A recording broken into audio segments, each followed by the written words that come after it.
기록되지 않은 조선의 또 다른 역사, 왕실이 금지하고 학자들이 입을 다문 이야기들.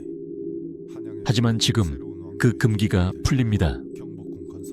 오늘은 역사가 감춘 조선의 금기 괴담 5가지를 통해 우리가 몰랐던 조선의 어두운 진실을 마주하게 될 것입니다. 끝까지 보신다면 단순한 괴담이 아닌 조선이라는 존재의 두려움 바알을 느끼게 될지도 모릅니다. 구독과 좋아요는 영상 제작에 큰 힘이 됩니다. 지금 조선의 금기를 함께 열어봅시다. 어두운 밤 숲은 그림자 속에서 숨을 쉬고 있었다. 나는 며칠째 길을 잃고 헤매고 있었다. 과거에 급제하지 못하고 낙향하는 길이었다. 마음은 지치고 몸은 청은망은이었다. 날이 저물어 갈수록 숲은 더욱 깊어지는 듯했고 나는 희미하게 보이는 불빛 하나를 향해 무작정 발걸음을 옮겼다. 불빛이 가까워질수록 나는 한 채의 오래된 암자를 발견했다. 기와지붕은 이끼로 덮여 있었고 담장은 무너져 있었다. 인적이 끊긴 지 오래된 듯한 을씨년스러운 분위기였다. 하지만 추위와 배고픔에 지친 내게는 잠시나마 몸을 기댈 수 있는 유일한 안식처처럼 보였다. 문을 조심스럽게 두드리자 삐걱거리는 소리와 함께 문이 열렸다. 그리고 그 안에서 그림자처럼 희미한 여인 하나가 모습을 드러냈다. 여인은 고운 한복을 입고 있었으나 얼굴은 수척하고 눈빛은 슬픔으로 가득 차 있었다. 나는 그녀에게 정중하게 사냥 중 길을 잃어 하룻밤 묵어갈 곳을 청했다. 여인은 잠시 나를 물끄러미 바라보더니 작은 목소리로 말했다. 이곳은 인적이 드문 곳이라 손님을 맞을 형편이 못 됩니다. 허나 먼 길 오신 손님을 그냥 돌려보낼 수도 없으니 하룻밤만 쉬어가십시오. 그녀의 말에 나는 안도하며 감사를 표했다. 암자 안으로 들어서자 차가운 공기가 나를 감쌌다. 여인은 작은 방으로 나를 안내하고는 간단한 식사를 내왔다. 허겁지겁 식사를 마친 나는 여인에게 다시 한번 고마움을 전했다. 이렇게 외진 곳에 홀로 계시다니 참으로 연약해 보이십니다. 무슨 사연이라도 있으신지 여쭤봐도 되겠습니까? 나의 말에 여인은 고개를 떨구더니 이내 울음을 터뜨렸다. 그녀의 이야기는 비극적이었다. 그녀는 이 고을의 관노비였고 어릴 적 부모님과 오빠가 억울하게 죽임을 당했다고 했다. 당시 고을을 다스리던 사또가 그녀의 미모에 반해 부정한 짓을 강요했는데 그녀의 부모님과 오빠가 이를 거부하자 누명을 씌워 죽였다는 것이었다. 그때부터 이 암제 숨어 지내고 있습니다. 하지만 밤마다 죽은 가족들의 원혼이 나타나 저를 괴롭힙니다. 원한이 너무 깊어 저승으로 가지 못하고 이승을 떠도는 것이지요. 소인, 이 원한을 풀어주고 싶어도 하찮은 계집의 몸이라 아무것도 할 수 없으니 차라리 죽는 것이 낫다고 생각했습니다. 여인의 슬픈 사연에 나는 깊은 동정심을 느꼈다. 나 역시 과거에 급제하지 못하고 좌절감을 맛보았기에 그녀의 절망감에 공감할 수 있었다. 게다가 그녀의 수려한 외모는 나의 마음을 더욱 흔들었다. 나는 그녀를 돕고 싶다는 강한 충동을 느꼈다. 너무 슬퍼 마십시오. 제가 미약하나마 도울 수 있는 일이 있다면 기꺼이 돕겠습니다. 원혼을 달래고 원한을 풀어줄 방법을 찾아보겠습니다. 나의 말에 여인은 흐느끼면서도 희미하게 미소를 지었다. 그녀는 내가 방을 비운 사이 작은 나무 상자 하나를 가져왔다. 상자 안에는 빛바랜 종이와 붓, 그리고 정체를 알 수 없는 붉은 가루가 들어있었다. 원혼을 달래는 의식을 행해야 합니다. 이 종이에 가족들의 이름을 적고 이 붉은 가루를 뿌려 태우면 됩니다. 허나 이 의식은 큰 기운을 필요로 하여 자칫 잘못하면 오히려 화를 당할 수도 있습니다. 여인의 경고에도 불구하고 나는 그녀를 돕겠다는 결심을 굳혔다. 나는 그녀가 시키는 대로 종이에 이름을 적고 붉은 가루를 뿌려 태웠다. 종이가 타오르자 방 안은 섬뜩한 냄새로 가득 찼고 나는 어지럼증을 느꼈다. 그리고 희미하게 수많은 원혼들이 나를 애워싸는 듯한 환영을 보았다. 의식이 끝나자 여인은 다시 한번 내게 고마움을 표했다. 하지만 나는 알 수 없는 불안감에 사로잡혔다. 그녀의 눈빛은 여전히 슬퍼 보였지만 어딘가 모르게 차가운 기운이 느껴졌다. 나는 피곤하다는 핑계를 대고 방으로 돌아와 잠자리에 들었으나 좀처럼 잠을 이룰 수 없었다.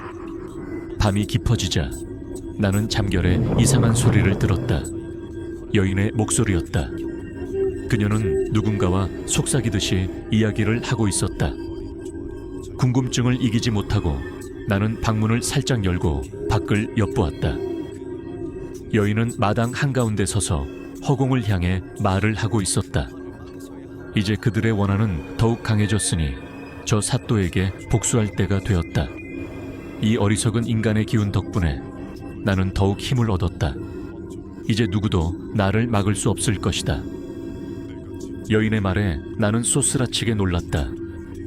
그녀는 나를 이용하여 죽은 가족들의 원한을 풀어주려는 것이 아니라 자신의 복수심을 채우기 위해 원혼들을 더욱 강력하게 만든 것이었다. 그리고 나를 그 도구로 이용한 것이다. 그녀의 수척하고 연약해 보이던 모습은 온데간데 없고 그 자리에 차가운 증오와 사악함이 서려 있었다. 나는 온몸에 소름이 돋았다. 이 여인은 처음부터 나를 속인 것이었다.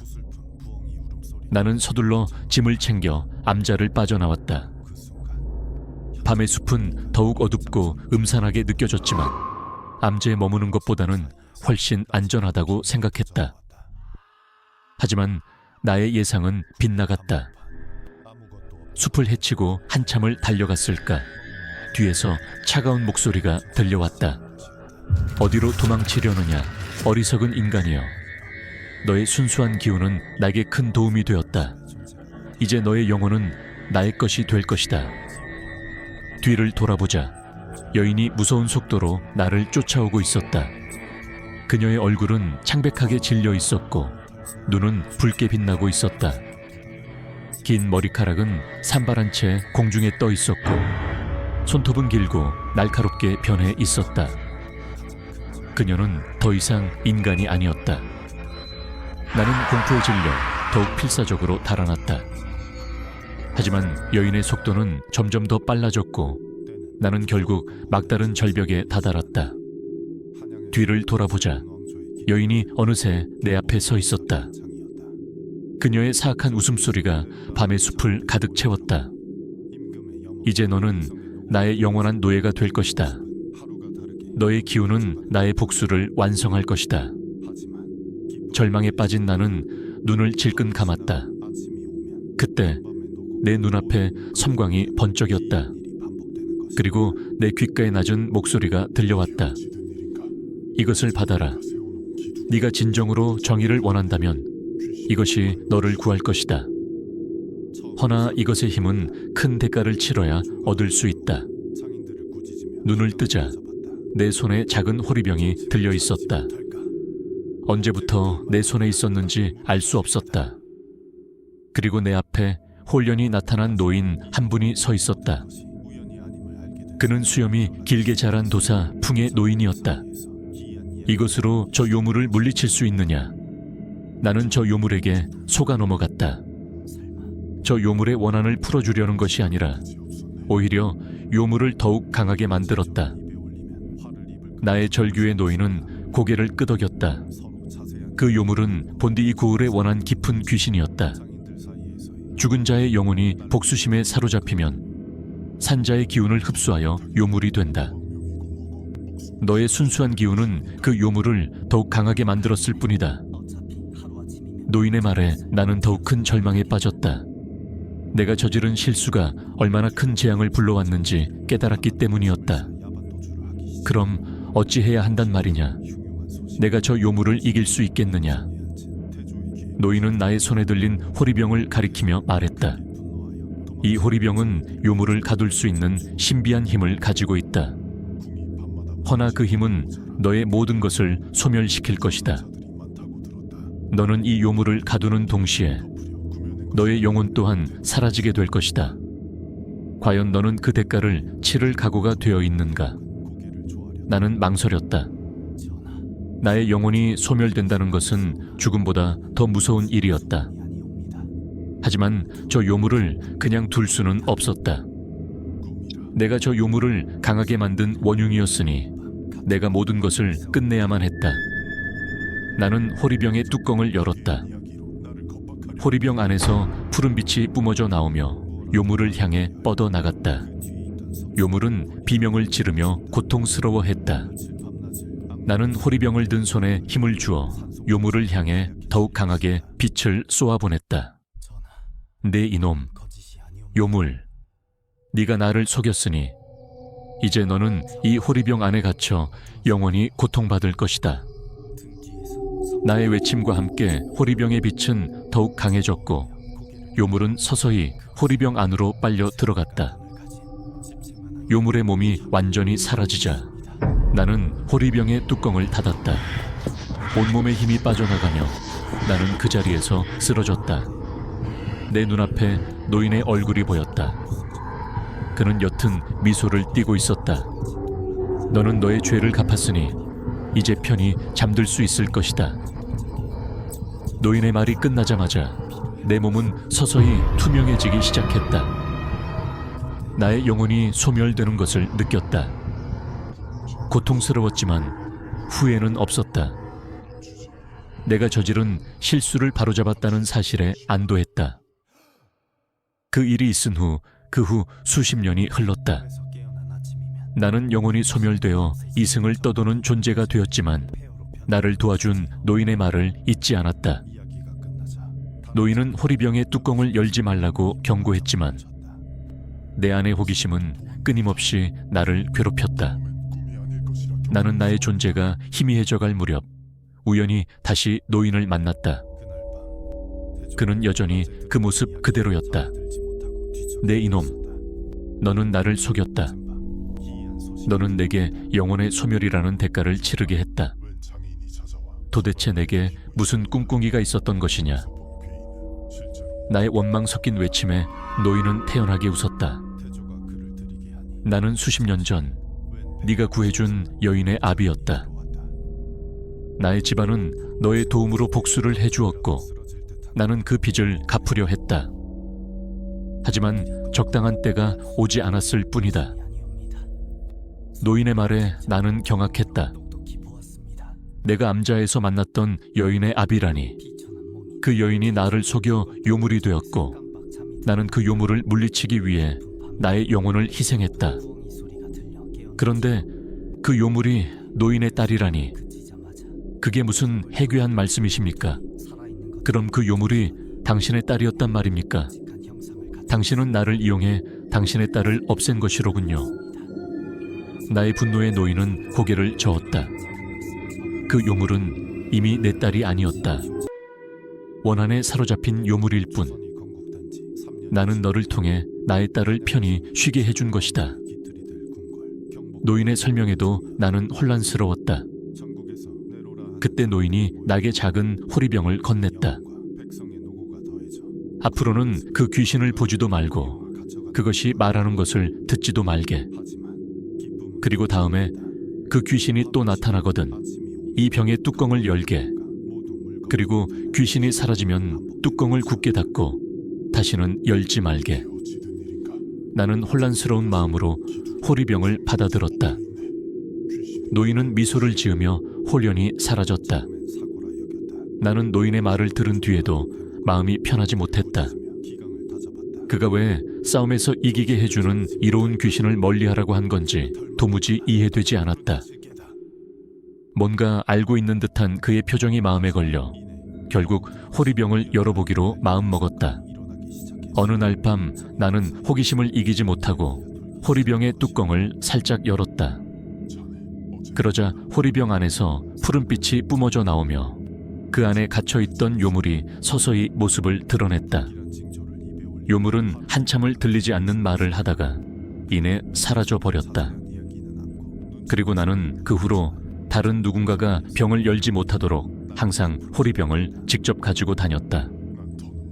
몇 년 후 외적이 조선으로 쳐들어왔다. 과거 니탄게 따위와는 비교가 안 될 정도의 수많은 왜군이 조선 땅으로 쉼없이 쏟아져 들어왔고, 조선의 국토는 빠른 속도로 쑥대밭이 되어가고 있었다. 이에 조선 조정에서는 급하게 이를 막기 위한 대책을 논의하게 되었고, 이내 나는 대책회의에 참여하게 되었다. 나는 선조 앞에서 외적을 막아내겠다고 굳게 다짐했다. 선조는 기뻐하며 내게 8,000명의 군사와 왕의 권한을 상징하는 검을 내렸다. 그렇게 나는 충주로 출병했다. 충주 지역의 지형을 살펴보고 험준한 길목에서 적들을 막을 요량으로 문경세제의 진을 치려 했다. 그때 내 앞에 노인이 다시 나타났다. 여기에 진을 치면 안 된단 말인가? 어찌 험산 따위에 의지하여 싸우려 하십니까? 평야에서 적을 섬멸하는 것이 천하명장의 기계가 아니겠습니까? 탄금대로 가셔야 합니다. 노인의 말에 나는 혼란스러웠다. 탄금대는 문경세제와 달리 산지가 아닌 벌판인 곳이었다. 나는 노인의 말을 무시하고 문경세제에 진을 쳤다. 하지만 전투는 불리하게 흘러갔다. 이전의 전투들과는 달리 내가 이끄는 군사들은 왜군에게 속수무책으로 당했다. 그때 내 앞에 노인이 다시 나타났다. 내 이놈, 내 놈이 나를 속였구나. 내가 너를 살려주었는데 은혜를 원수로 갚으려 하느냐. 노인의 얼굴은 과거 불타 죽은 여인의 얼굴로 바뀌어 있었다. 그는 섬뜩하게 웃으며 내게 달려들었다. 나는 그제서야 이 모든 것이 여인의 복수였음을 알게 되었지만 이미 때는 늦었다. 진영은 밀려 왜군들은 점점 더 가까이 다가왔고, 나는 직접 활을 들어 왜군 장수를 겨냥했다. 그때 호리병 속에서 뛰쳐나온 귀신이 나의 화살을 부러뜨렸다. 귀신은 몸을 날려 활을 쏘는 병졸들의 눈에 모래를 뿌려대며 방해했고, 그렇게 벌판에서 물을 등지고 포위당한 조선군은 죽기로 싸웠으나 결국 대패하여 전멸하게 되었다. 마지막 하나의 화살까지 모두 부러지자 나는 남한강에 몸을 던져 스스로 목숨을 끊었다.